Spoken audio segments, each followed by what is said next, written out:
New technology. And we're recording. Yeah. Hi, everyone. Welcome to our meeting tonight, the May meeting of the East Oak Park Neighborhood Association.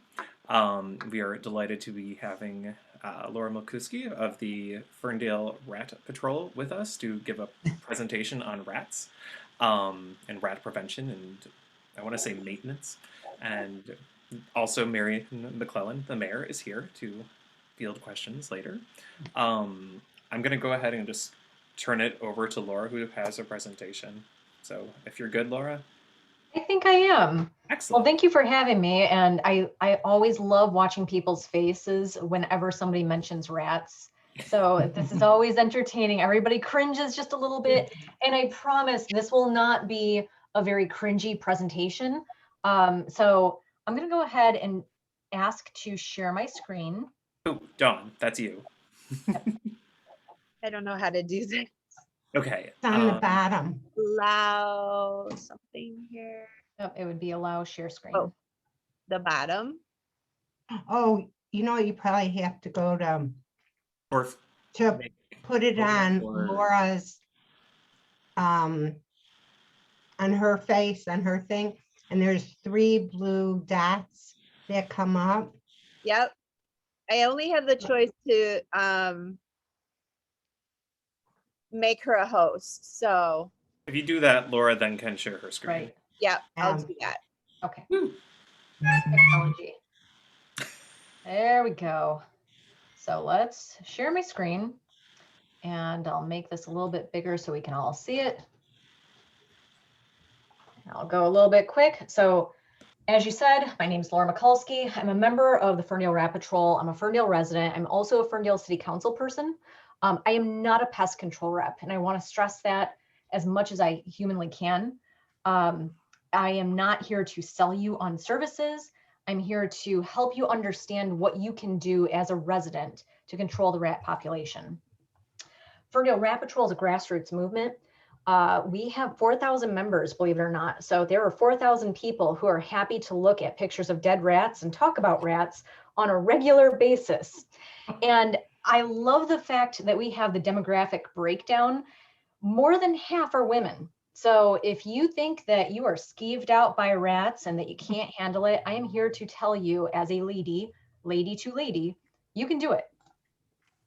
So why did I get involved? First picture. This was my infamous picture that I brought around to dinner parties and to my husband's work events and trotted this poor thing out, 7 dead rats on a tree stump that all were caught in one night. The reason I did that is because I found that it was really hard for people to understand how big the problem was and how pervasive the problem is. And it was hard for them to talk about it. So we started talking about it and it was uncomfortable. And it's gotten a lot more comfortable over time. I also got involved because we saw a whole family of owls die over the course of a summer. And it's such a shame because our aerial predators, all of our predators, even ground predators, can help us with this problem. We just have to get ourselves out of the way and we have to be a little bit smarter and a little bit more efficient when it comes to addressing the rat issue. So I'm going to talk a little bit about rats so that you know what I'm looking for so that you can look for the same thing. So we're dealing with brown rats. They're Norway rats. They are an invasive species. They are not native to North America. We have brought them with us all over the world. They're bigger than a house mouse. So they've got kind of a blocky head. If you see something that looks kind of cute, a little bit Mickey Mouse, that's not a rat. If it's big, blocky, aggressive looking, that's a rat.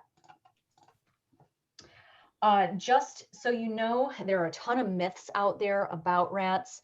Lots of people say they get as big as cats, big as dogs in some cases with our little dogs. They don't. They're just scary. So about 13 to 17 inches total. They prefer to burrow. So that means that they're looking for areas near our homes, near our driveways, near our fence lines, that they can get into the dirt and live down there. So they're not necessarily coming into our house on a regular basis to live, but they do come inside when we have good stuff or when it's nice and warm and they think they can warm up in the winter. Some breeding info that I want to read through here. Wild rats live alone. or in colonies. When you see 3 holes, we typically estimate 7 rats per 3 holes. Now, the reason I say that is because when you find those burrows, it's really important to address those. And we'll talk about that a little bit later on, because these populations can grow really quickly. They have litters of 6 to 10 after a gestation period of 3 weeks. They're weaned at 20 days and they can breed at 3 to 4 months. You see how that can build over time. There's a certain seasonality to it. And just to drive that point home, so typically I start thinking about rats in December, if not all the time, because I'm always thinking about rats, as weird as that may seem. So in December, just to give you a little hint here, 2 rats can make 10 babies. Now you're dealing with 12 rats. You can have 60 babies. It grows over time. Our peak season in this area in the Midwest is September. So as we get closer and closer to that time frame, that's when you see rats out and about. That's when you see them coming into homes because they're looking for those warm places and they're looking for food. So September is the time frame that we usually work with to really start going out there and looking for these rat burrows and trapping heavily so that we don't have an issue going into winter. Now, another point to remember, rats travel 50 to 300 feet every night. They're primarily nocturnal. If you see them during the day, it means you might have juvenile rats out looking to establish a sort of territory. They eat almost anything. So dog waste, birdseed, dropped fruit, if you have crabapple trees, if you have mulberry trees, keep those things in mind. I love all of those trees. I have all of those trees, but you have to know that any source of food is a source of food for rats. So why do we eliminate them? I probably don't need to really read through this because I think everybody knows why we eliminate them. They carry a ton of diseases. They urinate while they walk. That's important for dog owners. Please remember, if you have a dog, get your dog the leptospirosis shot. If you don't, if your dog has a bad reaction to it, what you need to know is when rats walk around and they urinate, that urine ends up on the grass. And in the morning, when we have morning dew on the grass, if your dog walks through it and gets their paws wet and happens to have that urine on there, there's always the potential to have that leptospirosis spirochete bacteria within that urine. If your dog licks their paw, now they're infected. So what do? When your dog goes out, wipe their feet off, dry their feet off when they come back in the house. Dead simple. In the heat of summer, it's not a really big issue because it's so dry out. But anytime there is moisture on your lawn after the evening when the rats are out and about, this is something to think about. Likewise, rats can attack people. And this is just an example that I pulled from Warren. Not going to spend a ton of time on that. Don't get attacked by rats. Don't walk up to a rat. It's not hard. So let's talk about signs of rats. Signs of rats. Remember what we just talked about in terms of what drives rats? They have a great sense of smell and they're incontinent. So as they walk around, they leave that urine trail behind. That urine trail is going to be a pre-approved highway. So they follow that trail over and over again. Hey, Laura, can I jump in? I'm sorry? Everyone can mute themselves. There's some crazy feedback or squeaky. It sounds like a rat's talking right now. I think it's coming from Sandy. Sandy, can you mute yourself? I just texted him to mute himself. I can't mute him. Or Laura, because Laura's the host. Laura, if you can just mute everybody. I will do that right now. Let me I thought that was the sound effects, really. Yeah. I did too. Don't put it past me. Let's see. Open this up and we're going to ask. There we go. Did that work? I found his name. Yep, I got it. Cool. Okay. Cancel him. All right. So poor eyesight, on the terms of poor eyesight, again, because they have such a great sense of smell and they're incontinent, their poor eyesight doesn't mean a whole heck of a lot to them, except that they're going to follow that scent trail and they're going to stay near walls. Think of them like cats. They use those whiskers and they use their body to feel around for surfaces. So they're walking close to things. And because they need to chew, you're going to look for gnaw surfaces.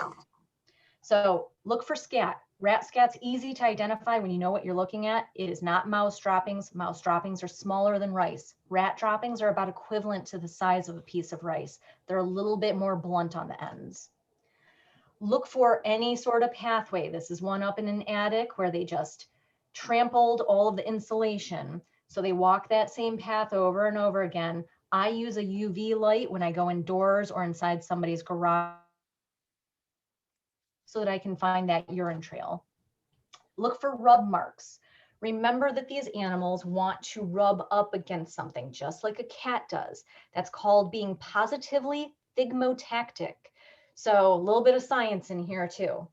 So they rub up against the wall, and because they have that body grease, just like a dog does, and because they go into the dirt, they leave behind little trails. So you can see where they rub up on this conduit. You can see where they've walked up on top of this building, and you can see where they were trying to get up underneath this siding, underneath the soffit. You're going to look for burrows. 3 holes, usually 2 emergency exits and 1 main entrance and exit. So anytime that you find holes in the ground like this, just like the right-hand side here, that's typically a rat. It's usually not groundhogs or chipmunks, especially if you see them in clusters like that. So holes of 3, the rhyme would be holes of 3, leave them be, but this is not the case. Holes of 3, please do something with that burrow. Now, not all holes are from rats. Some are chipmunks, some are possums, and some are skunk holes. But again, we're looking for those 3 holes almost every single time.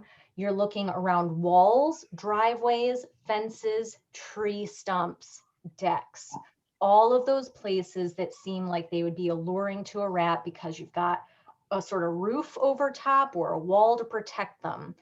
Chipmunk holes are usually in the middle of your yard. They're not up along your walls, and they're teeny tiny and they're tidy. They are not messy like these rat holes. In this picture on the right-hand side, you can see where the rats are beating down a path, and they're actually making that dirt smooth and a little bit shiny. So when you see that, you know it's a rat. One last note on not all holes are from rats. It is bunny season. So we have eastern cottontails in Michigan. They're not like Bugs Bunny. They don't build a deep burrow down underneath the soil. They make a little nest, and that's a surface level nest. So it's a little divot in your grass. You'll usually see fur, and then you'll see bunnies. And bunnies look remarkably like rats. However, rat babies are deep under the ground. So most of the time, you're never going to see them until they emerge as an adult. Look for chew marks. So if you have a crawl space and you suspect you have rats, look at your pipes, typically underneath your sink. That's where you're going to look for those chew marks. If you find them, now you know where they're getting into your house.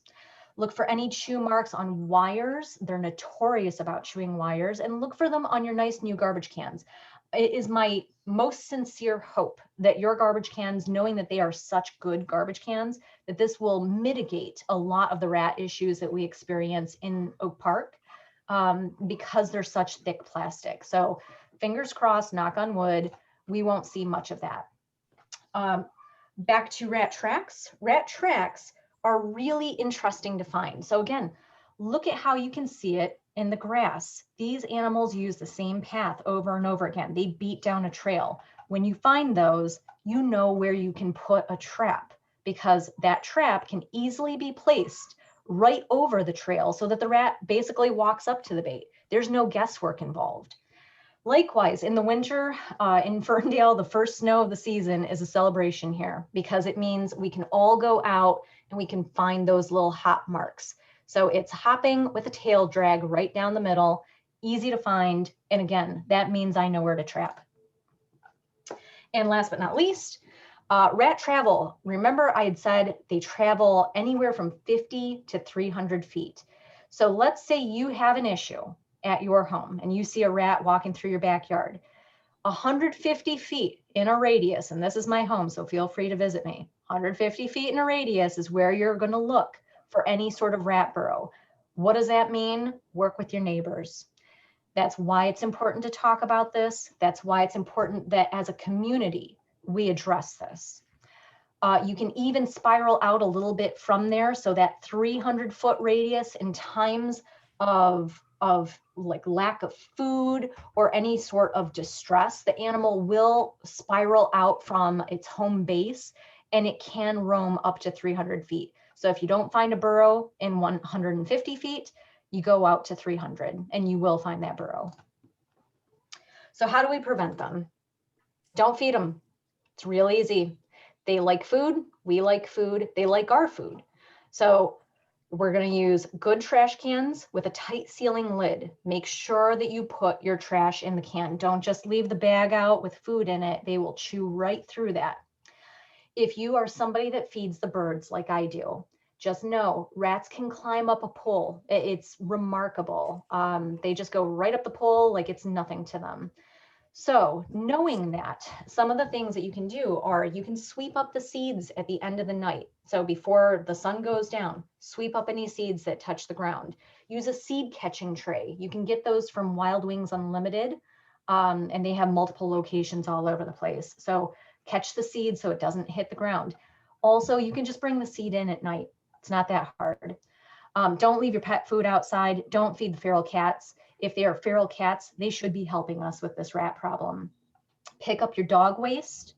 And again, if you have fruit trees, we are coming up on mulberry season in the not too distant future. So when those mulberries start ripening and they start dropping, make sure you sweep up the berries at the end of the night. Or actually at the beginning of the night, I apologize. If you're a gardener, just like I am, try your best to protect your plants. I know we all want to anyway, because we want to actually reap the benefits of our garden. So some things to do, you can enclose some of these raised beds. Now this shows chicken wire on there, and I will tell you, rats can get right through chicken wire. They can squeeze through it like it's nothing. Use 1/2-inch hardware cloth instead. And 1/2-inch hardware cloth is the gold standard in making sure that they cannot get in there. Likewise, again, remember we talked about how these animals walk along walls and they try to be underneath things. Trim your bushes up. It may not be your aesthetic. Now, I kind of like it. I kind of dig this look. But not everybody likes that. Know that if you have bushes that are low lying to the ground, if you just trim them up a little bit so that there's at least a line of visibility if you squat down, even that step is enough that you can start mitigating these animals from walking in that area on a regular basis. Thin out your ground cover if you have it. I have all of these things, and I have not thinned out my ground cover, but obviously I am a little bit of a maniac about killing the rats, so I can handle that. If you don't want to have to address rats, consider thinning out that ground cover. And also remove dead tree stumps. They absolutely love nesting in the roots. It's the perfect habitat for them because they're protected from multiple angles. Now, if you do have holes around your property, if you have a brick house, you may have weep holes. Weep holes are necessary. You cannot fill them in. You should not fill them in with mortar or caulk or anything like that. Weep holes are there for a reason. It's there to let liquid out. Unfortunately, it can also let animals in, and it can let bugs in. There is a wonderful thing called a weep hole cover. You can get it on Amazon. They're dirt cheap. All it is a thin piece of metal with a little bit of holes so that you can still get that drainage. But you bend it in half and you tuck it into that hole, and that will prevent any intrusion from mice or bugs. If you suspect rats are getting up into your attic, look for any pipes outside of your home that they could be climbing, and you can put a shield there so that they can't get up that pipe. It's just a thin piece of aluminum and you can tack it into place. Likewise, look around any pipes that are going into your home. Air conditioners are notorious for this. A lot of times when those get installed, it leaves a little bit of a gap. If you see a gap and that gap is about the size of a quarter, you need to fill it in. And the best way that you can do that is taking steel wool and expanding foam. Expanding foam is usually called Great Stuff. You can find it in any hardware store. Push that steel wool in, pour a little bit of the expanding foam into it, and just kind of mush it in there until you can't fit any more in. Likewise, if rats are getting into your home, you have a bigger problem, and you can do some of the same steps. Use a metal plate around conduit, around any sort of pipes that come up underneath your sink so that they can't intrude. You can also get something called the rat excluder door sweep. Again, that's something that you can get on Amazon. All it is instead of a plastic normal door sweep like we all have seen before, it has metal behind that plastic. And that means if the rat chews through the plastic, it can't get through that metal. And one last note on that, hardware cloth. So I already talked about it a little bit. I'm going to talk about it again. 1/2 inch is the gold standard. That prevents rats. If you go down to 1/4 of an inch, that will prevent mice. Anything smaller than that is going to prevent bugs and is more than likely not necessary. So if you're going to the hardware store, make sure you look for that 1/2 inch hardware cloth. So common rat havens in an urban setting, these low-lying decks that are right on the ground are the bane of my existence. Every time I see them, I get paranoid because critters love getting under there, not just rats, anything, because it's a great setup. It's basically a house for them. So if you have these sorts of situations, look for those holes like that. It may not be a rat if you just find one, but if you find 3, like this one near just a regular concrete slab, if you see 3 like that, always a rat. Now, if you want to prevent them from getting underneath there, 1/2 inch hardware cloth is here to rescue you.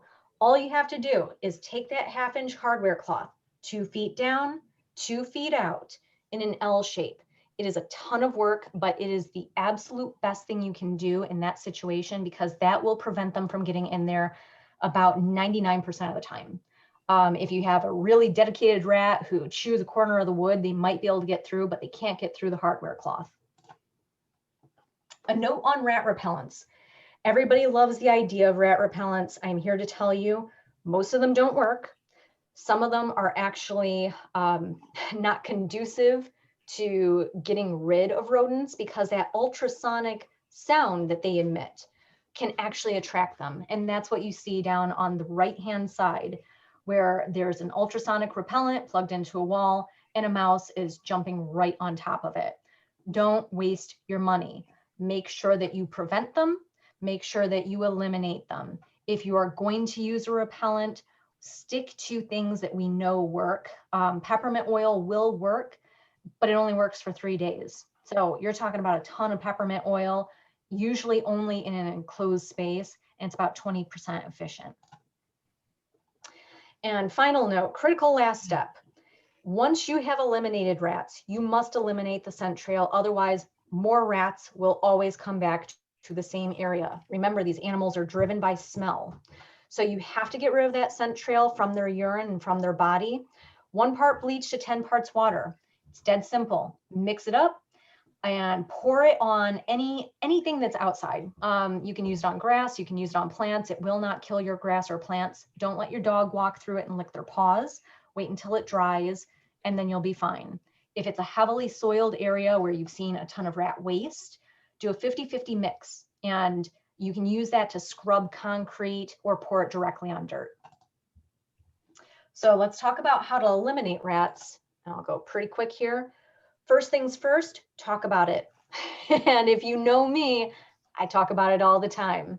So talk to your neighbors, talk to your spouse, talk to the city, talk to anybody who's going to listen to you so that you can be the change, so that you can take this thing and really empower yourself and empower your neighborhood to address it. There should be no stigma. I know a lot of people think that it's the dirtiest house on the block that has the rats and is the rat issue. I will tell you, I have seen them at the dirtiest house and I've seen them at the best kept house in the bougiest neighborhood. So they're everywhere. They do not discriminate. All they need is a nice place to lay their head at night, a nice little burrow. And sometimes those really nice neighborhoods where people aren't out in their backyards on a regular basis are a perfect place for them. So again, talk about it. Use an integrated pest management approach. And basically what that means is we start with prevention. We start with sanitation. Then we work our way into physical and mechanical removal of these animals, then biological, and then chemical. Chemical is your poisons. That is your last resort. It is not something that you do on the front end, because that's how you end up with situations that are exacerbated by the ill effects of poison. So you start with burrow destruction. If you find that burrow, there are easy ways to eliminate these animals. You can use a burrow smoke bomb, or you can use dry ice. Dry ice is my preferred method. Do it first thing in the morning, 2 pounds of dry ice per hole, minimum. If you have a really big hole or a really deep hole and you can get more dry ice in there, do it. Stuff it in deep. This is me. I use the end of a shovel handle to just push it in as deep as I can. Once you've done that with every single hole that you find, you cover it up with dirt, tamp it down, and you're done.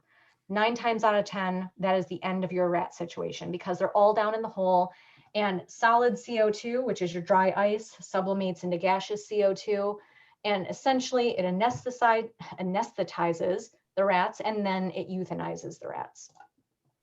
You can also use burrow smoke bombs. Burrow smoke bombs you can get at Ace Hardware. You can do it anytime during the day. 1 bomb per 3 holes. Cover 2 of the holes first, light the wick, insert the wick first, and when you see a nice plume of white smoke come out, you throw dirt on top of that hole that you just inserted the bomb into. Now, a note on this, you have to make sure that the soil has enough moisture in it to keep smoke in. Smoke rises. We have very sandy soil in this area. So if that smoke rises, it doesn't go deep into the burrow the way that dry ice does. Dry ice, CO2, heavier than air, it sinks. That's what makes that a much better method. Snap traps are also very much preferred. They're very efficient when you do them right. That's why I have a picture of 7 dead rats on a tree stump in my phone at all times. And you need to place them properly. So remember, rats are positively thigmotactic. They walk along the wall just like a kitty cat. So where's the bait gonna go? It's gonna go up against the wall. Kill bar out every time. If you don't have a wall and you have a pathway, put a box there, make a wall for them. You can carve a hole on either side of the box, put the trap in, and put this whole thing over top of that pathway that they've walked. And now they can potentially walk in there and get trapped. So you're funneling them into that trap. The Roger box is something that we invented through Ferndale Rat Patrol. All it is a box with a hole in it and a trap in it. It's portable, it's easy to do, it's easy to make. All this is, I believe, is an ammo box from Harbor Freight, which I think is about $4. And you take the trap and make a little metal handle and just pop it into the box and you're done. So this is a nice way to prevent any sort of non-target animal from getting to your trap. A couple more things. So zappers are great. You can't use them outdoors. If they get any sort of dampness on them, it'll trigger it and you won't be able to use it again. Sometimes it shorts it out. Milk crates are fantastic. Milk crates will weigh down, will prevent things from getting to those traps, and you weigh them down with a brick on top. Likewise, this is another setup that I like to point out. So this is a milk crate with a double stack of traps. That doubles your chances of success. That's all it is. So if a rat triggers this first trap, it'll usually get hit by the second trap and you end up with a dead rat. Live trapping is not for the faint of heart. It does work. The Ratinator is a multiple catch live trap.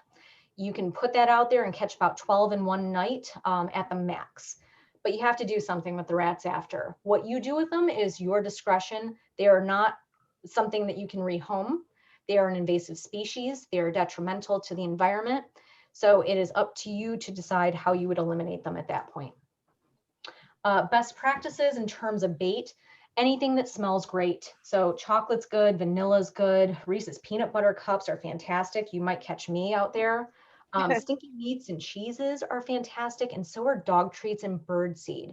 But think about what the rat might be used to. So if you live next to a pizza place, what does that rat know in terms of smells? It probably knows pizza, it knows bread smells, pepperoni smells. That might be the thing that it trusts.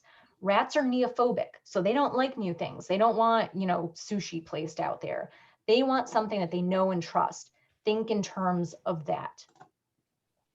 I'm going to skip over 2-week stats and talk right about animal allies.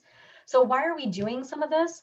so that we can make it easier for these animal allies to do what they need to do. Owls are one of the best predators for these rats.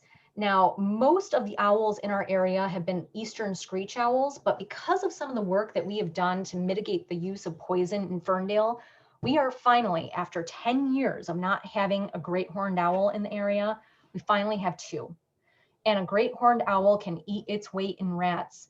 And it really does have a huge impact on that rat population. Now, hawks can help. Hawks are out during the day, rats are out during the night, so they can only help a little bit. Cats and ratting dogs can be useful. However, cats are indiscriminate killers. They will kill your songbirds. They'll kill anything that they can. And I'll tell you, a cat is smart enough to not pick a fight that it might lose. And those big rats are intimidating. So not all cats are going to be great ratters. Ratting dogs, rats are not as smart, or dogs are not as smart. They love picking a fight. They don't mind if they lose, especially terriers. So dogs can help out. And likewise, these are just a couple images to drive that point home. In this case, this is somebody who's a professional. He goes out just with a team of dogs, and he's able to kill about 300 rats in a day with his dogs. So why not poison? People have a lot of misconceptions about poison. And I'm here to tell you it is, in some cases, and we'll talk about these, some cases it's worth it. Most cases it's not. It is a last resort, and most pest control people at a high level will tell you that. Secondary poisoning is a real risk. It kills predators, it bioaccumulates. Most of the quote unquote safe poisons that are used by pest control folks are usually anticoagulant based.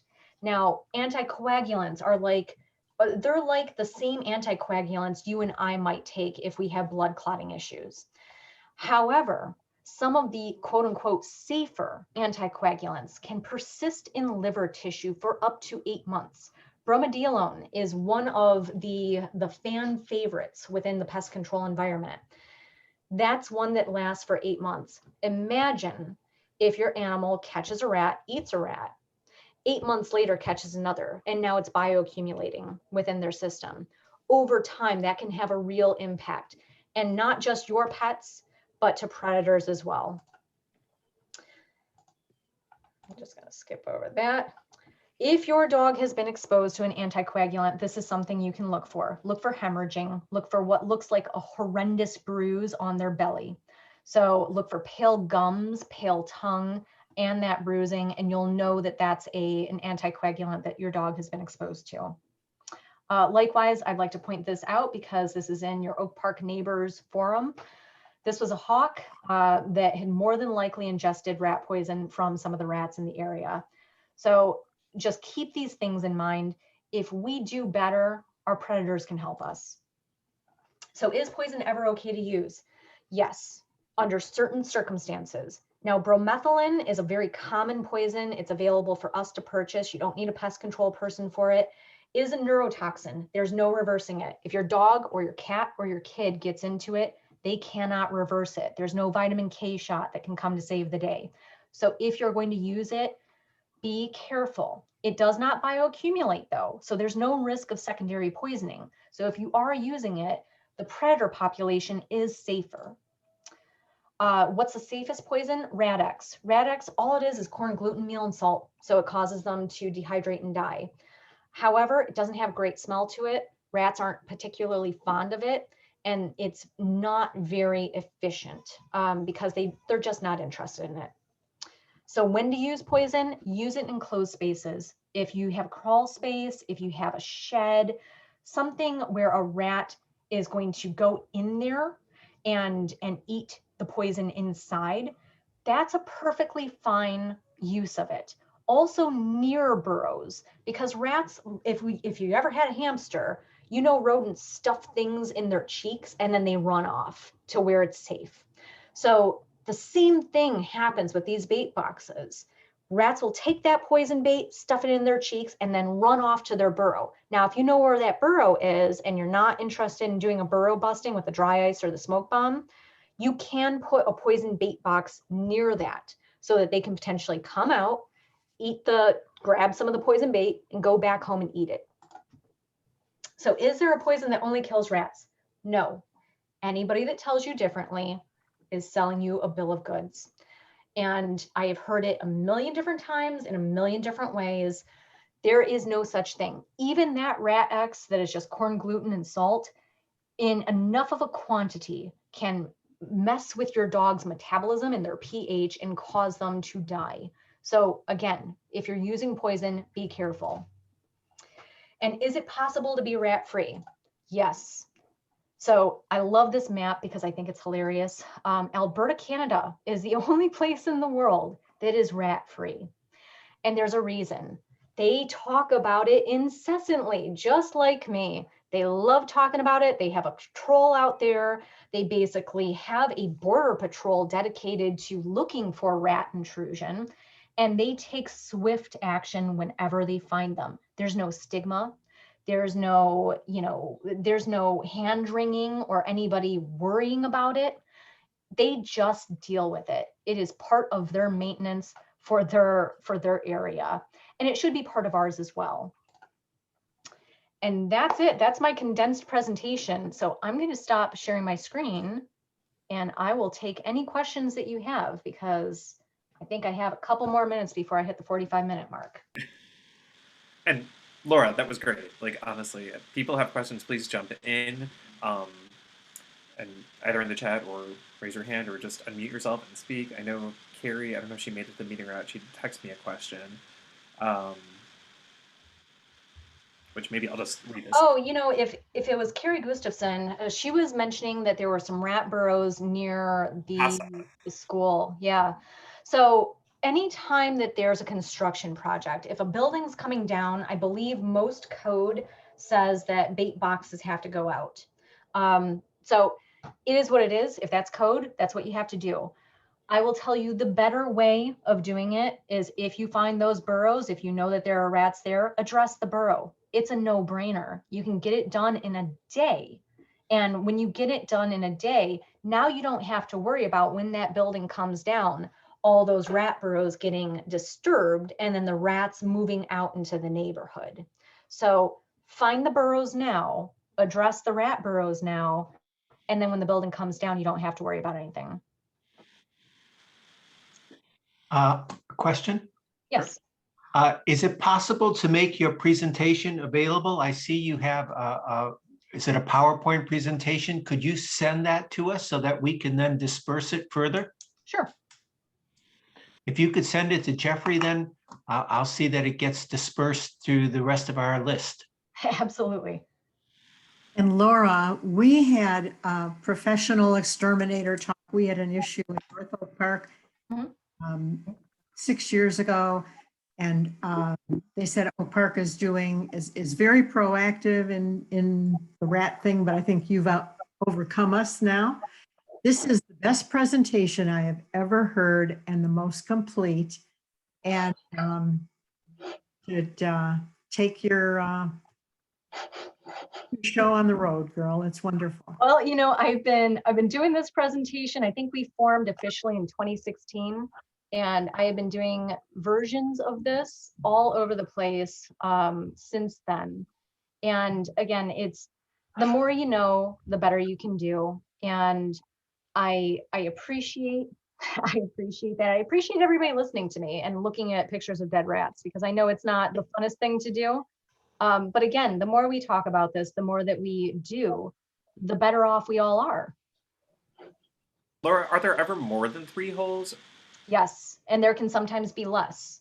So in that presentation, you saw a couple different arrangements. So I always look for the bowling ball arrangement. So think about how you hold a bowling ball with 2 fingers up and a thumb down. That's the classic pattern. And when you see that, you know it's a rat. And at the same time, if I see a sloppy hole that is, bigger than a quarter, but not huge, so it's not like a football size, but more like a baseball size, I usually know that that's a rat, even if it's just one hole, because our skunks and our possums and our groundhogs have a bigger hole that's closer to a football size. So think about it in terms like that. Any hole that you look at is potentially suspect unless it's right in the middle of your lawn, and that's usually chipmunks. And I will tell you, rats, the scent that they give off and the fact that they commit muricide, which again is just a fancy way of saying that they kill other rodents. The fact that they do that and that they're a bigger rodent usually drives other rodents out of the area. So you usually don't have mice and chipmunks cohabitating in the same yard. Every once in a while it might happen. There's a little bit of an overlay between the rodent population. But most of the time, those rats are such a bigger, more powerful animal that the other animals avoid it, or the rat goes down into that chipmunk burrow and they eliminate the chipmunk because it's a great food source, it's high protein, and the chipmunk usually has a store of food down there. So, Sam? let's see a couple of questions that came through the chat here. I've heard that proximity to the Detroit Zoo is part of our rat problem. Is that true? You know, I doubt it. It's always possible because, I mean, you're dealing with big animals that have big piles of waste and also have food. So anything is possible. There's plenty of areas in the zoo where these animals could be. And then obviously 150 feet is their normal range. 300 feet is where they're exploring and they start building a territory out from there. So is it totally possible? Absolutely. However, most zoos have a very robust rat problem solution, and that's typically, extermination along their borders, people looking around for these animals because they don't want those invasive disease-carrying animals to get into the habitats and damage any of the valuable animals that are there at the zoo. So I would not finger point to the Detroit Zoo. Can we completely eliminate it as a potential source? No. But there's so many other places that I would suspect first that it's not really high on my list. Let's jump to Sam and then Regina, and then we can go back to Lori's chat question. So This is a question for the mayor, and perhaps Regina, you could weigh in on this as well. I have had an experience where I have had a rat population and have tackled it. And my first step was to call out the city inspectors. And when they came out, the action step they took was to let the neighbors, where we saw piles that seemed suspect, know that they had to address the problem. So rather than educating us on how we could address the problem, they wanted to make sure that the resident hired a pest control person to address the problem. And I was wondering if either of you two ladies were aware of how this pest control was dealt with. I mean, I ended up researching online and setting traps and had moderate success in that fashion. So I'll tell you, every city has basically the same code. And it's part of our due diligence where when a rat issue has been identified, how does the city address it? They typically require you to hire a pest control person. The pest control person is your licensed individual who is supposed to know the best possible way to fix this problem. So that's us crossing our T's and dotting our I's. But who's got more skin in the game? You, the homeowner. You're always going to have more skin in the game. This is part of house maintenance. This is part of yard maintenance. And you are always going to be better at it as long as you are willing to put the traps out or look for the burrows. What I would love to see cities do in the future, and none of us are really doing this, and that includes Ferndale, and I'm on city council, so I'm guilty of it as well.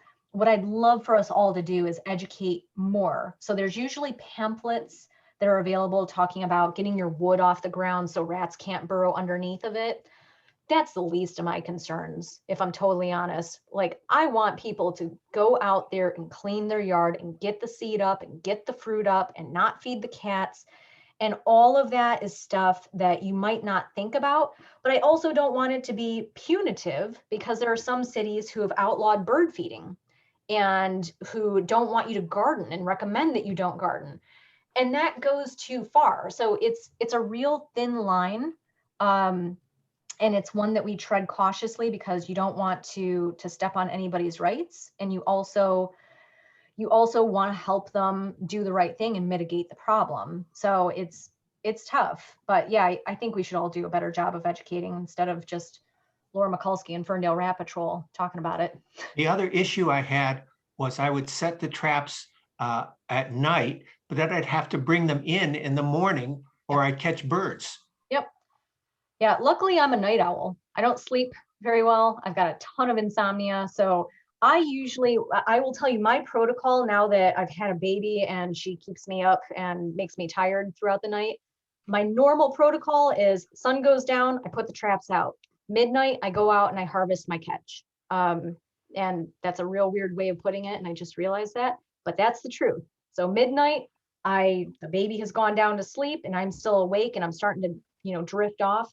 And I just put my shoes on, I go outside, I harvest my catch. If I have not caught anything, I try again the next night. Regina?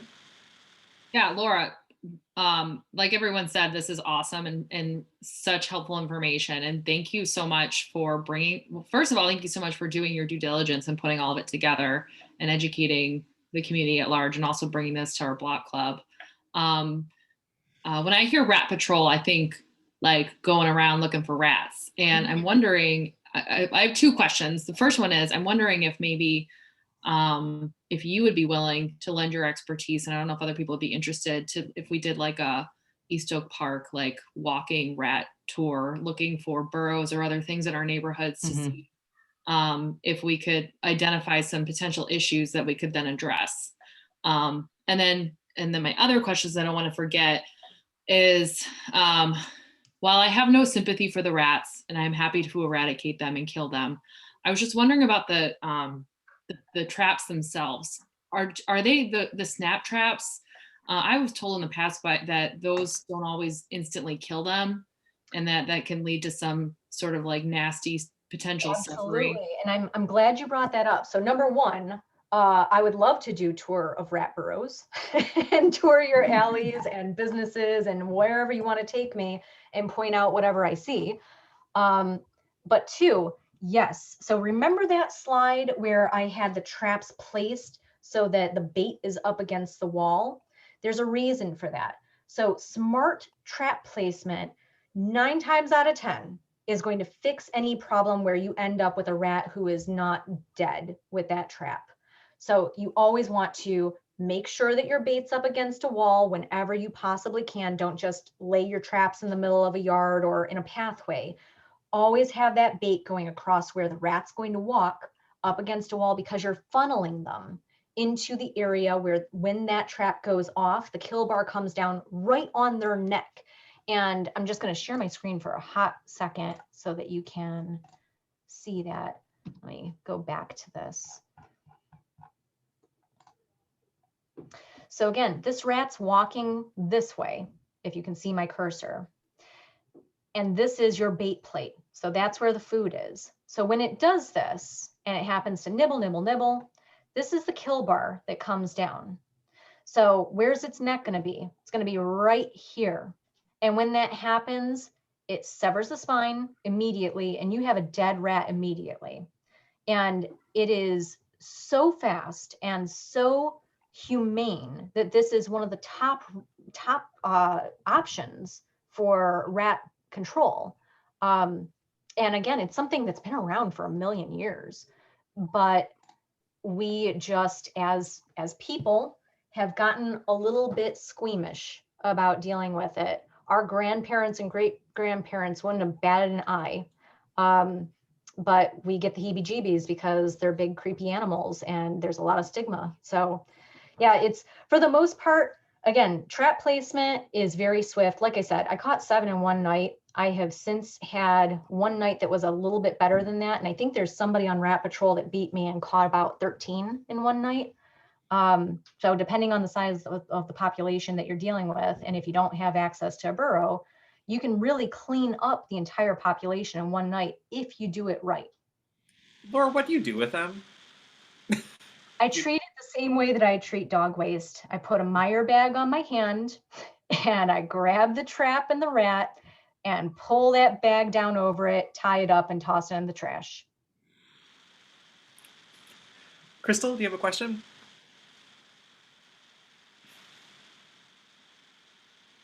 Hi, yes, thank you for allowing me to speak.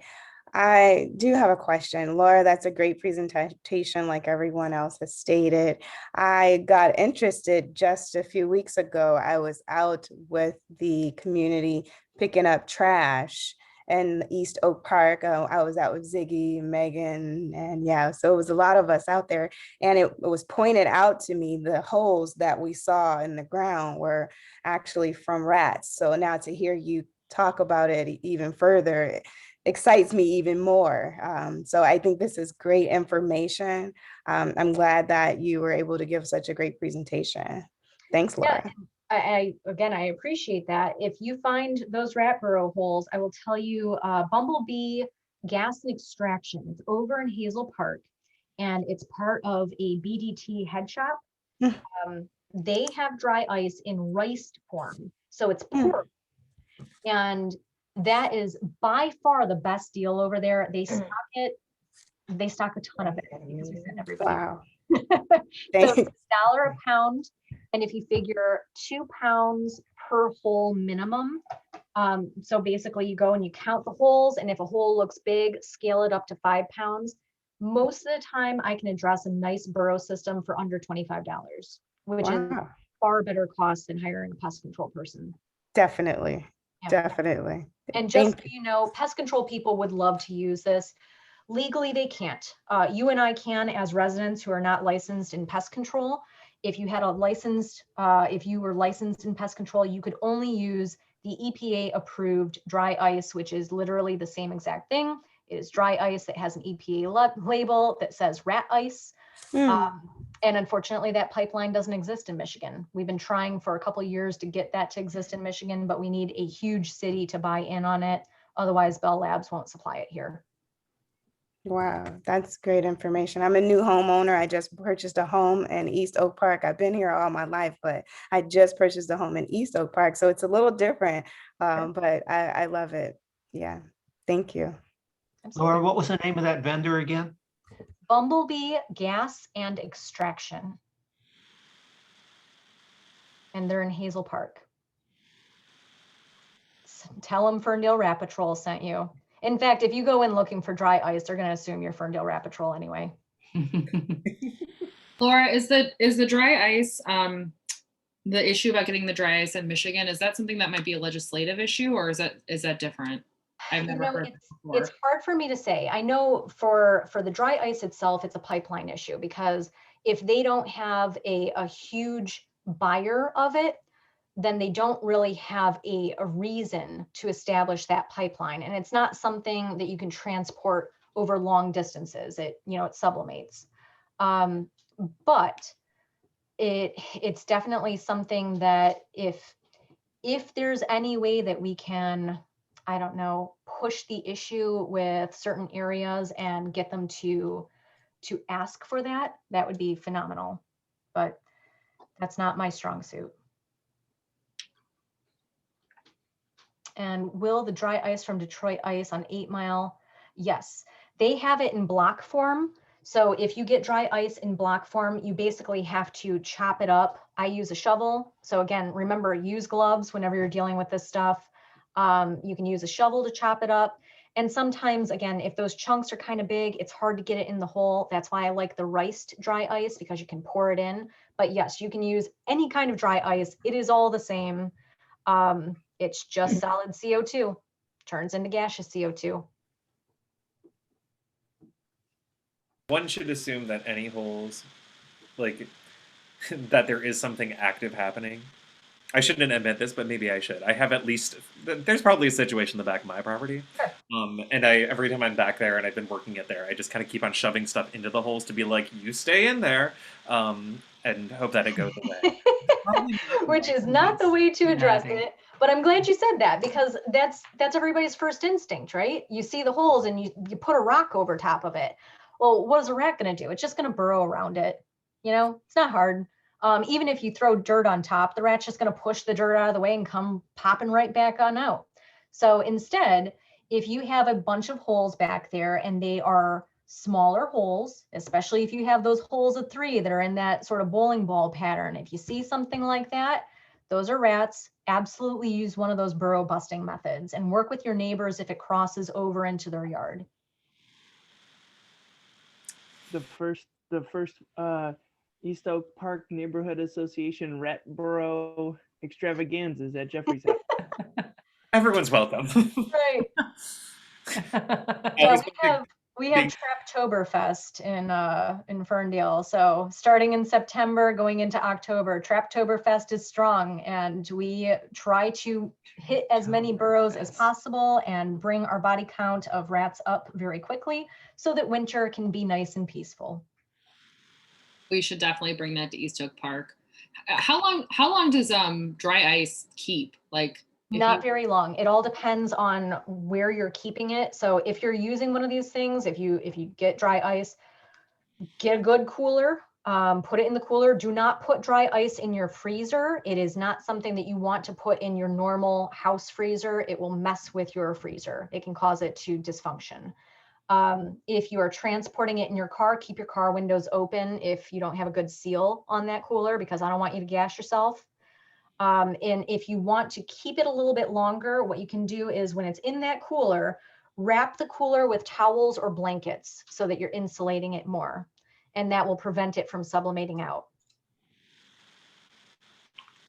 Laura, did I understand you to say that you do not reuse your snap traps? You just toss them with the dead rat? Yeah, for the longest time, I buy a lot of rat traps. You would be embarrassed if you saw my Amazon account. It's all rat traps all the time. So I usually get rat traps in probably about a 12 count case, and go through those as I see fit.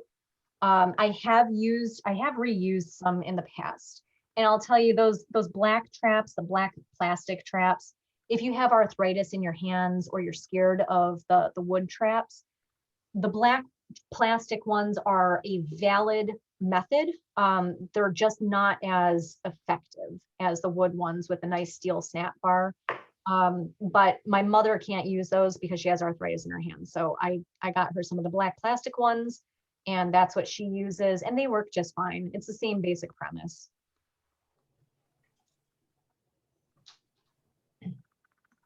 Any other questions?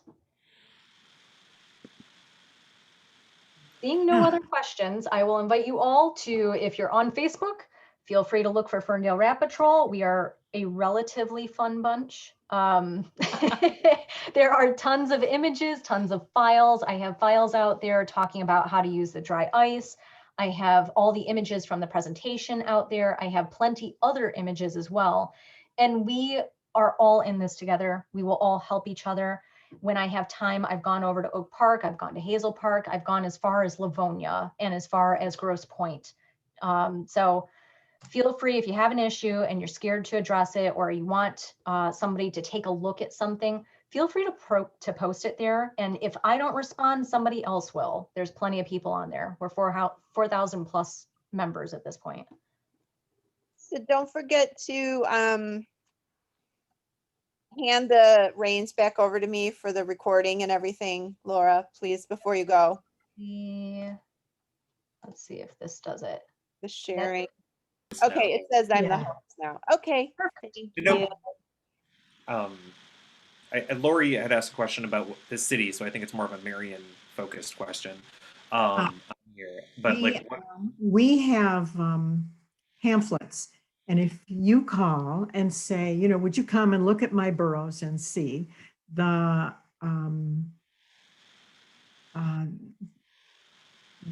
building department will send out people and they will look it over and advise you. And they will also deliver pamphlets to the whole block to let the neighbors know, because Laura is absolutely right. It is a whole neighborhood thing, and it's not that that we're dirtier than other people. There are Birmingham rats. There are rats everywhere in the most exclusive cities. So we just need to face up to it like Ferndale did, I think. And we have pamphlets that we deliver, and the code officers will come and look at your mystery holes and at least help you identify. And then I think the trip to Bumblebee gas and extraction sounds like a fabulous idea. What does the city do as far as commercial properties and like dumpsters? I like my backyard is kitty corner to the one gas station, and in my head I'm like, well, there's a gas station. There's probably like that's not helping the If situation. you are concerned about that, call code. If you call code, they are required to come out and inspect and write up a report about it. So if you're concerned about that gas station, call. And if you see rats around there, feel free to call again and again, because they will come out and take care of it. And after a certain number of times, they will get more assertive. And for those, if anyone doesn't think that we don't have rats, we do. Like you just have to be out at like 2 in the morning. I've seen them in my yard. I've seen them on the streets, and once upon a time I saw one in the daytime, which was really weird to be like, "Where are you going?" I've seen them in the daytime too, which is the most disturbing. Yeah, and I had a dead one last summer that must have been poison because it was like just sitting there, and I'm glad I saw it before I If mowed you my lawn. find some that are just randomly dead, please bag them up so that wildlife and pets don't get it. Well, do you have any other questions for Laura? This was phenomenal. And if Laura does East Oak Park tour of rat burrows, I want to sign up. Sounds great. Maybe It's come sort over of to my house. taking the bull by the horns, and learning is the best thing that we can all do, and especially as a group and a community. East Oak Park Block Club, I think, is the model block club for the community, and others are learning from you. So do it and be our model.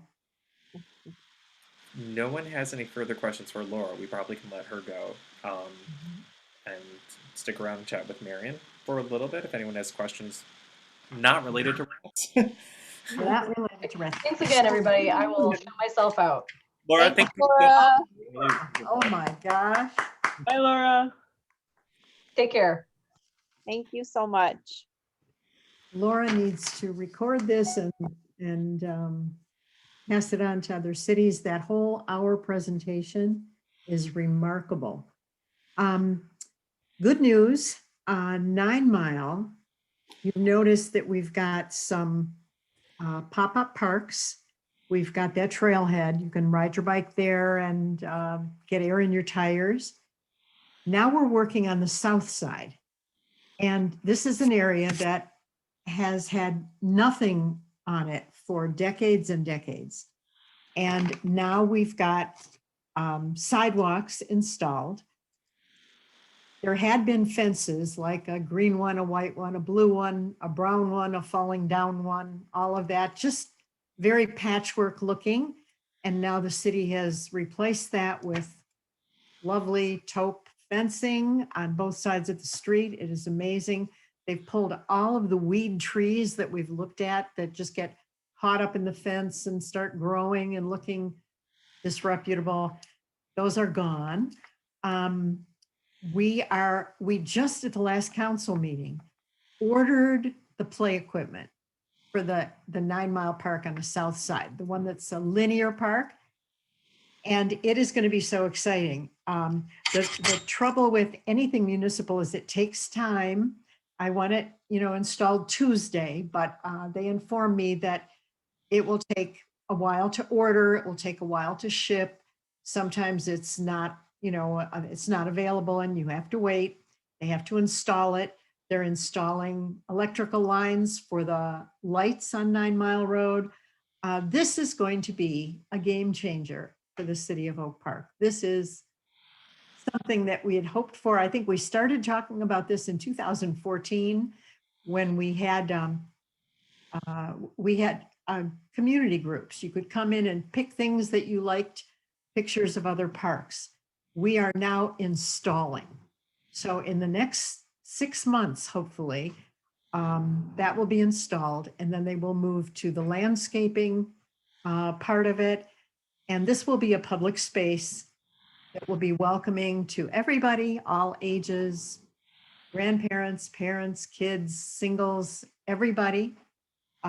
It'll be a gathering place. Another piece of good news, I don't know, you probably have all gone to Primo's. You know that he's been taken over, that the building has been bought by the owner of Lully's on the Green. And he is this charming, personable, filled with hospitality guy who is taking over Primo's. He's friends with Mike, the original owner, who sold it to the guy who let it run down and nobody liked to go there anymore. You're familiar with all of that, right? So we have the new owner who's friends with the original owner and is going to get Primo's recipes, plus Lully's recipes. And down the road, instead of just a carry out, he wants to use those other two buildings and have a sit-down restaurant. So this, along with the parks on 9 Mile Road, are just going to be game changers. It's going to make the raise the value of the property on 9 Mile Road. It's going to bring what we don't have a lot of in Oak Park, which is kind of upscale retail, nice things. When we go shopping, our study showed we go out of the city. And so what we want to do is bring us back to our city and bring other people to our city. And this, Did they get the matching money for the grant? they did. They got more than the $50,000 matching funds from the Michigan Economic Development Corporation. And Mark Zarkin is the owner of Primo's, and he's having an event, and he's going to put an additional donation in because his restaurant will benefit when Oak Park, blossoms on 9 Mile Road. And he's friends with Mike, the famous TV lawyer, who will also give us a donation. And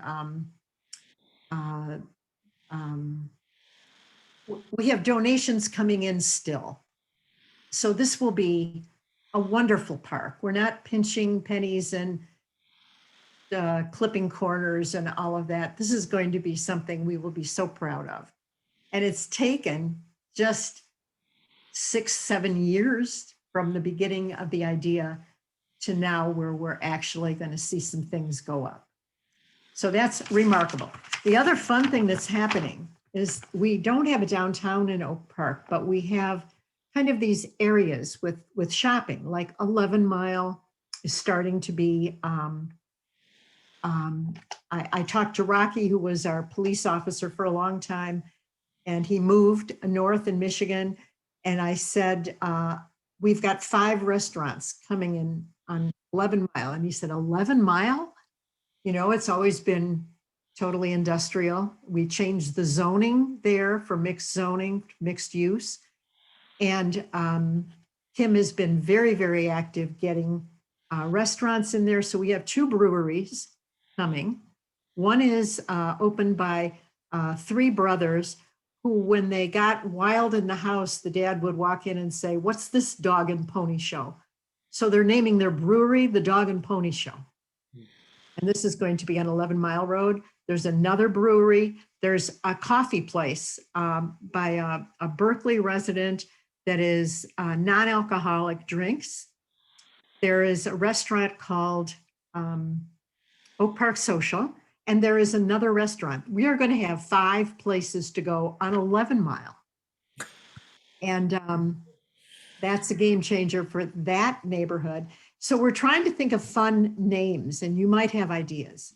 One name for 11 Mile, because it's right under it's the place under the water tower that has the parking in the back. That's why it's good for retail and restaurants.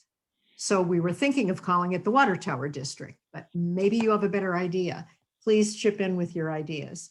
Down on 8 Mile in Greenfield, we were thinking of the Armory Park area. We need a cool name for 9 in Coolidge. Somebody thought Four Corners, somebody thought Midtown.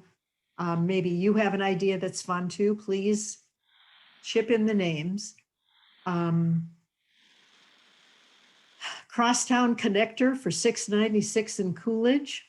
Just, so we're having a name game for our different areas. And of course, we're putting municipal art into that park on 9 Mile Road. And for the areas that feel like the stepchild, because we started with 9 Mile Road, we have plans to continue this development in all the other areas, but focused on 9 Mile first.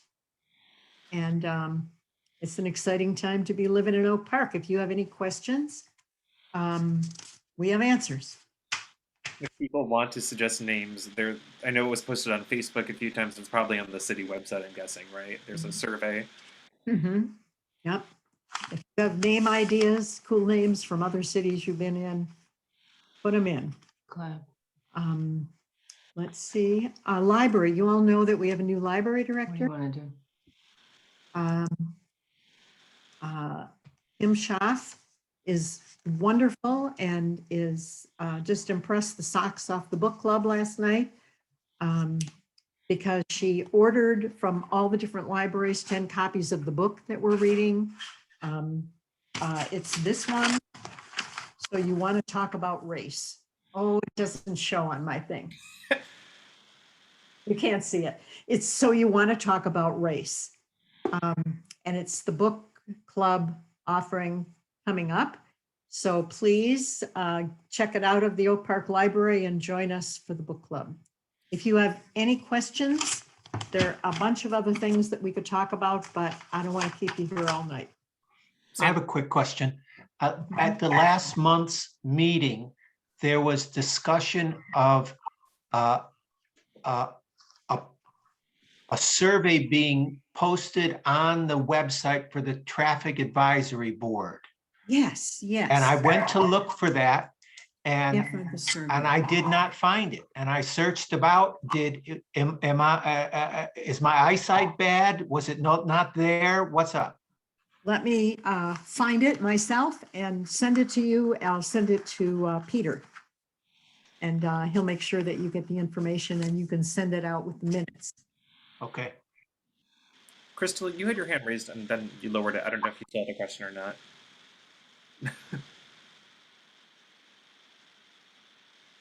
No. Crystal, go ahead. Yeah, sorry about that. I had a question, Madam Mayor. There's a lot of information that you just gave just now. How can we get this information about the things that are happening, the new restaurants? I know I've been on the website quite a few times since I've been running, and it's a little outdated. We're getting a new communications person, and we will take your suggestion. I often put this in my mayor's message. I send out a mayor's message every month, and it's an email thing. So go to the city website and sign up for the mayor's message. At the same time, you can sign up for text information for when there's an emergency. So we put this out in Facebook, and we have about 10 different ways to send information out, but that doesn't reach.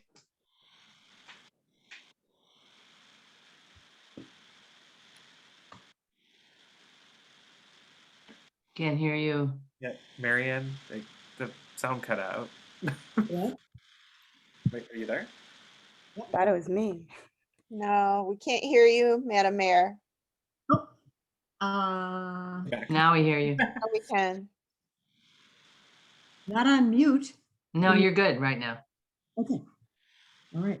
So it should be on the city Facebook page, City of Oak Park, Michigan. It should be on the website. It will be in my monthly newsletters that go out regularly. I put my cell phone out, and I'll put it in the chat again in case anybody wants to contact me personally.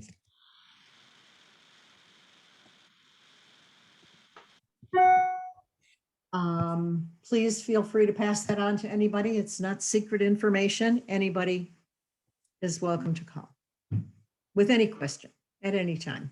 We're open Monday through Thursday, but the mayor's open 24/7. See, and I'm looking right now at the Ferndale Schools thing. Don't have to go back to that, but if people didn't know, on the last counting, which happened April 19th, so this is the first meeting since then, they're at 373 yes and 168 no, but 13 ballots are found to be duplicate, so we still haven't reached that magic number yet. So if people know anybody who need to vote on that situation, tell them to vote. I know that some people, Regina, you canvassed. I should have, and I didn't, and I feel bad, but there probably will be other opportunities, I'm guessing. There will probably be other opportunities, and I can reach out again to Dr. Bazzi to see if she wants to do another community-wide canvas day. I know in particular, if you know some people who are in that scope, but maybe a little further away from the school. I had a few conversations with folks who were hesitant to do it because they felt like they lived too far away, but they were still within that boundary. And the reality is, half of the people in the boundary have to vote yes or no for a decision to be made. So everyone needs to make a decision, because if they don't get to that magic number, I think it's like 612 or 606. 606. Yeah, if they don't hit that magic number. And there are something like 144 short right now, and the votes are coming in 2-1 in favor of doing that, because it benefits all of us. It's really a lovely thing. But it's hard to, I think when you see that, you're not sure if it's for you or if it's junk mail or whatever. It's pulling teeth to get the votes in. I think once people hear about it, they're pretty pro. We went and knocked doors and talked to a lot of people about it, and the ones we talked to were delighted. $25 million new school being built, and we don't have to pay for it. Congrats on the Oak Park School passing. So that's great news for the city in general. Oh, and that passed by 80%. That's great. Sam. Okay. Now, I was part of that canvassing, and one of the things that I learned was that the school district had bad information. I would say, of a quarter of the doors I knocked on and people I spoke to, a full quarter were renters. Mhm. And the renters were on the list. So they had, instead of sending to the homeowner, they were sending to the renter, and were not getting responses, or were getting invalid responses. And I mentioned that to them when I reported back in, but I don't know where that has gone and how you may be able to help them in updating their database. They are going to, I think probably because of what you pointed out, Danya Bazzi is the superintendent, and she is going to make sure that these get sent to the homeowners. And I believe they got the, and Charlie's raising his hand. Charlie, you got this. This is an Oakland County thing. Yeah, thanks. I was gonna say that after talking with Jamie, can you all hear me? I'm using these headphones. Is that okay? That's better. It's better. Okay. Yeah. I'll just talk like this then. That Jamie from Ferndale Schools said that they're gonna do a rehashing of their list after they do another vote tally, which, if I recall, it has happened recently, which might have been the information that Marion or Jeffrey were alluding to. So they're probably in the process of culling that list down to not include renters. But it's a great point, Sam. Mm-hmm. And also the part of the issue that at least I'm aware of, so Mayor Rep Weiss, tell me if I'm wrong, or anyone else has been participating, is we have until 606 yes votes come in, but there's an added time crunch because the school district will have to break ground or make moves or submit plans to be in line with the timeline. So it isn't a open-ended thing, like we can just take a year to do this. I think we have like a month or two before then they'll have to reduce the size, and we'll miss out on an opportunity to get another school built that we don't have to pay for. Yeah, that's correct, because they have to start they can't start the design until they know whether or not they're going to have enough votes to move forward, and that's what's slowing everything down. Because they can't design 2 schools because it'll be twice as expensive in the design phase to do that, and we don't have the money for that. Or they don't have the money for that. So, so that's, yeah. So I think you're right, Charlie. I think it was like a month or 2 that they had to get it done. So yeah, and I also think Charlie, didn't the list come from the county clerk? Yeah, that's where they got it. Okay. So that was probably because they just asked for the names at the addresses. Okay. And then I also, and this is off topic, but I just wanted to, I can't remember who asked about the traffic safety survey. I did. Okay. I put it in the chat, a link to it. Thank you. How did the cleanup go? Ziggy's cleanup, how did that go? I thought it went really well. Awesome. Yeah, like we worked quite a bit on that mile, and I know that there was some stuff going on in the alleys, and there's trash everywhere. We went into Ferndale. We, I'm trying to think. Like we didn't set another one. Correct me if I'm wrong, Dawn. Zig did talk about May 23rd, but he's out of town right now, and I don't know if that's written in stone yet. So if it is, we'll post and we'll let people. I mean, surprisingly, I've now gone to 2 of these, right? And it's not terrible. Like you're just picking up trash. We had lovely weather for it too, and then the party stores donated water to our event too, so that was really helpful, just to kind of rehydrate after working in the sun, because it was actually Nice quite a weather. warm day. Yeah, you were there too, Krista. Yeah, it's a Sunday right before I got my second vaccine. Okay, yeah.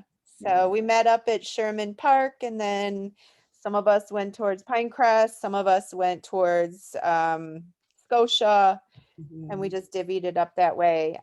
We didn't really have a good plan to reconnect afterwards, but there were quite a few people that showed up, and I believe we still have supplies left to attempt to do this again. And we were quite disheartened to see the trash after cleaning up the service drive, how bad it looked. Even that Sunday when we were doing 9 Mile, we thought about maybe separating the crew to go back to the service drive, but we just decided to stay on 9 Mile. I'm wondering too, if the next time we do it, maybe we get that combined with the rat patrol. Oh, That's a good idea. trash and rat burrows. Yeah. Bring your Myers bags. Whose Well, some of responsibility? that, like with the back of Jeffrey's house, runs up against businesses who are not keeping their businesses clean. You know, that was really hard to see. We cleaned the front, the sidewalks in the front, but then when you look in the back and the alleys, it was disgusting. So Dawn, also, I don't want to admit that I have a dead tree and I have stacks of wood too at the back of I'm like all of the problem things that. well, yeah, but when you're a business, you should really be a little more adherent to keeping your establishment clean to prevent rats and problems. So residents, I mean, there's only so much time in the day you have, but they have employees and they have services that they can hire to come and clean up their property. Well, you know, in Europe, every morning the shopkeepers come out and sweep and then hose down the sidewalks in front of their place. But on the service drive, who's responsible for that? Is that the county, like for doing maintenance there? Do you know, Mayor? I believe that the expressway is Michigan Department of Transportation. The DPW cleans up areas, and they felt disheartened like you do, because they'll clean it up on a Monday and come back on a Tuesday and it looks like nothing was done. Yeah. And But so it is the city who's actually doing the cleaning, not the. I haven't seen much cleanup from the state or the county. Okay. Who should I talk to about becoming a cop for a day so I can stand out there with a ticket book and just citizens arrest people and hacks out those $500 tickets on litterers? Makes you want to do that after you've cleaned up and see that people are just, I think, motivating everyone, reminding people, you know, to pick up trash and to keep everything clean and give a hoot, don't pollute, and just all of those things that used Exactly. Take pride. those programs. Yes, right. Crystal, do you have another question? Then we're gonna wrap this up because it's 8:30. Yeah, I just had a quick question to the mayor. So Mayor McCullough, you're almost 10 years as mayor. How has your experience been working with the community? This is the best job you can ever get. This is a phenomenal community. You get to meet people not on your block. Normally you know, you're with your church group and your family group and all of that, but this gives you a chance to meet everyone. There are remarkable people in the city of Oak Park that you just haven't met.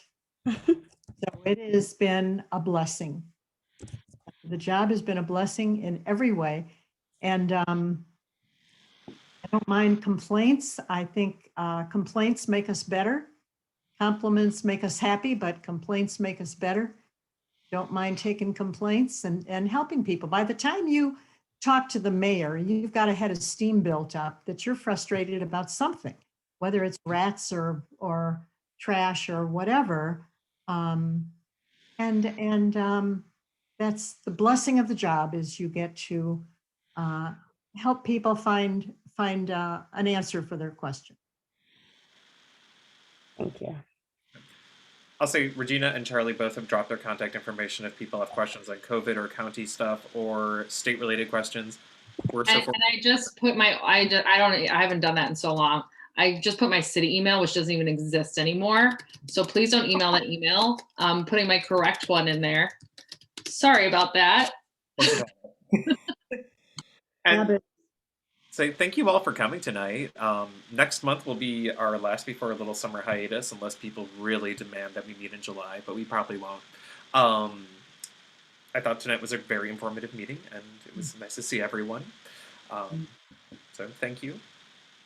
Have a great week. Have a happy Mother's Day to those that applies to on Sunday. If you have questions, as always, reach out to anybody involved with the steering committee, and we'll try to answer anything. I think we need to wish Happy Mother's Day to all those who mother, not just mothers, but aunts and uncles and grandfathers and neighbors and friends. That mother is a verb, and a lot of us do it.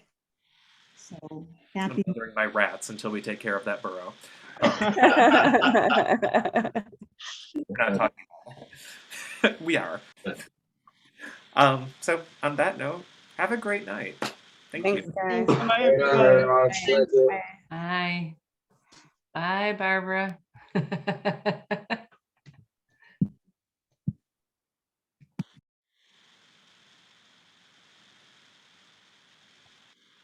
right, I'm going to stop recording.